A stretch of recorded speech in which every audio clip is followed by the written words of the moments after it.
today, guys, we are chatting about things that people tried to write off that absolutely did not count. Part 1. And part 2, things that you actually should be writing off. So today's video might be a little longer than normal, but I feel like it's really important for people to talk about this.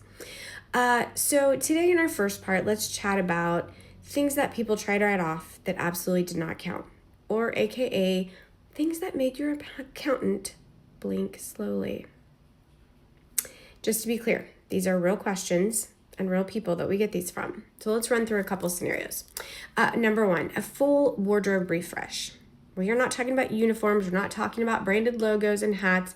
We're just talking about somebody who wanted their new wardrobe and said, new year, new me, I represent the business. Number 2, a luxury gym membership, because I need to stay healthy in order to run my business. Mentally, yes, I get that. Tax-wise, no, unfortunately.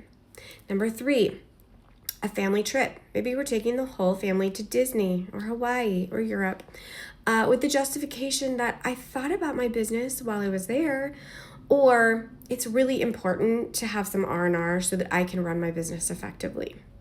I get it. Number 4, a brand new vehicle that is titled in your personal name. That is also the main family vehicle, the weekend go-to, the vacation drive, and the grocery getter. Bonus points if it was never actually tracking any of the mileage either. And my personal favorite, hair, lashes, nails, Botox, skincare, and makeup, because I am the face of the business. Trust me, guys, I get it. The IRS would like to take this moment, though, to remind you that you were born with that face. And just because you're now a business owner, it doesn't make it tax deductible, unfortunately. Here is the common theme, that just because something helps you exist as a business owner does not mean that it's a business justifiable expense. If the expense is primarily personal, the IRS already knows that. And yes, they have heard all of these explanations before. So this is why working with an accountant who understands your business matters, because the goal isn't to deduct everything, even though we want to. The goal is to deduct the right things, the legal things, and the strategic things without triggering an audit. So before you ask, can I write this off? Ask yourself these questions. Is this ordinary, necessary, documented, and defensible? Important question. If that feels like too much, good news, that's literally our job here at Cherokee CPA and Trade Firm. So let's talk about part 2. The one where we stop judging these decisions and we start saving you money. Because while people stress about, can I deduct my Starbucks every day on the way to work, they're completely missing expenses that actually count.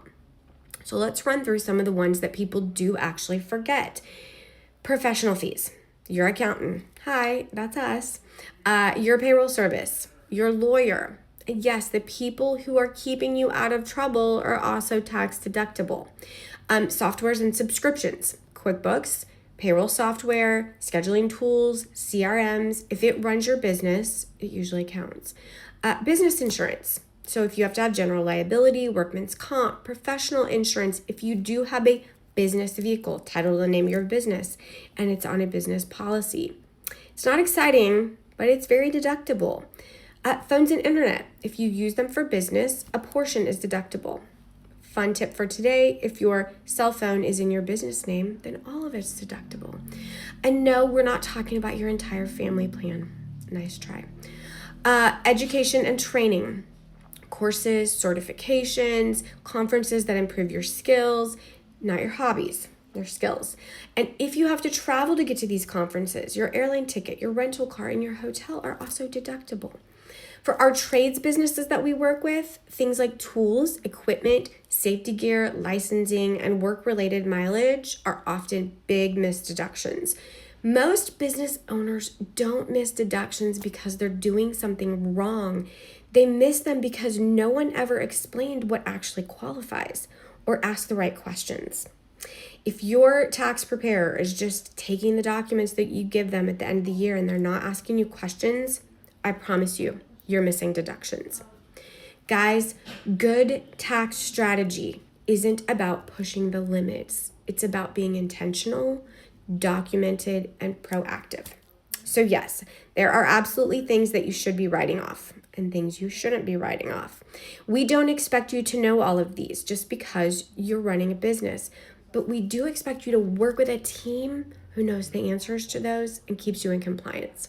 If you're not sure you're capturing all of those, that's where we come in. We should probably chat.